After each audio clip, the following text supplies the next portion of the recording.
नमस्कार। दोस्रो दिन म फेरि उपस्थित भइसकेको छु यहाँहरूको सेवामा। कक्षा 11 सब्जेक्ट इकोनोमिक्स। आजको टपिक छ वेल्थ डेफिनेसन्स अन्तर्गत आडम स्मिथको परिभाषा। आडम स्मिथ डेफिनेसन्स, जसलाई हामीले धन सम्बन्धी परिभाषा अन्तर्गत हामीले आडम स्मिथको परिभाषा अध्ययन गर्दछौँ कक्षा 11 मा।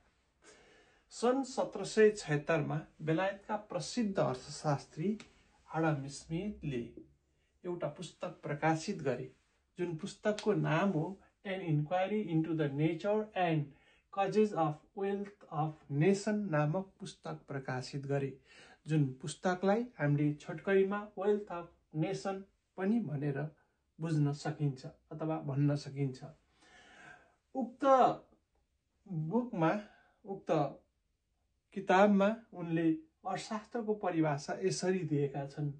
Economics is the science of wealth, अर्थात् अर्थशास्त्र धनको विज्ञान हो।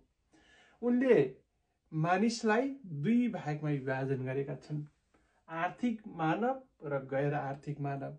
आर्थिक मानवको प्रमुख उद्देश्य भनेको धन कमाउनु हो भने गैर आर्थिक मानवलाई धनप्रति कुनै पनि लोभ लालसा हुँदैन।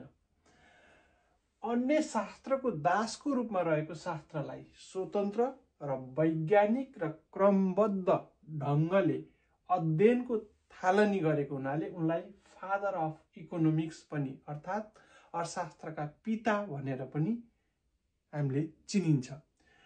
उनले यो पुस्तक प्रकाशित गर्नुभन्दा अगाडिसम्म अर्थशास्त्र छुट्टै विषयवस्तुको रूपमा थिएन। यो शास्त्र कुनै न कुनै शास्त्रसँग जोडिएर आउँथ्यो, कतै राजनीति शास्त्र, कतै धर्मशास्त्र अथवा कतै मानवशास्त्र, अन्य शास्त्रहरूसँग अर्थशास्त्र जोडिएर आएको थियो। तर आडम स्मिथले an inquiry into the nature and causes of wealth of nation नामक पुस्तक प्रकाशित गरे, जसमा चाहिँ अर्थशास्त्रको वैज्ञानिक र क्रमबद्ध ढङ्गले अध्ययन गर्न थालिएको हो त्यसपछि मात्रै। त्यसै हुनाले उनलाई फादर अफ इकोनोमिक्स भनिएको हो। यही वेल्थ डेफिनेसनमा चाहिँ आडम स्मिथले दिएको परिभाषालाई चाहिँ अन्य अर्थशास्त्रीहरू जेबिसे, वाकर, जे.एस. मिल, डेभिनपोर्ट जस्ता अर्थशास्त्रीहरूले पनि जोड दिएका छन्। अब आडम स्मिथले चाहिँ दिएको परिभाषामा चाहिँ निम्नलिखित विशेषताहरू हामीले पाउन सक्छौँ। 1. अर्थशास्त्रको अध्ययनको प्रमुख विषयवस्तु भनेको धन हो। 2. व्यक्तिको उन्नतिले राष्ट्रको धनमा वृद्धि गर्दछ।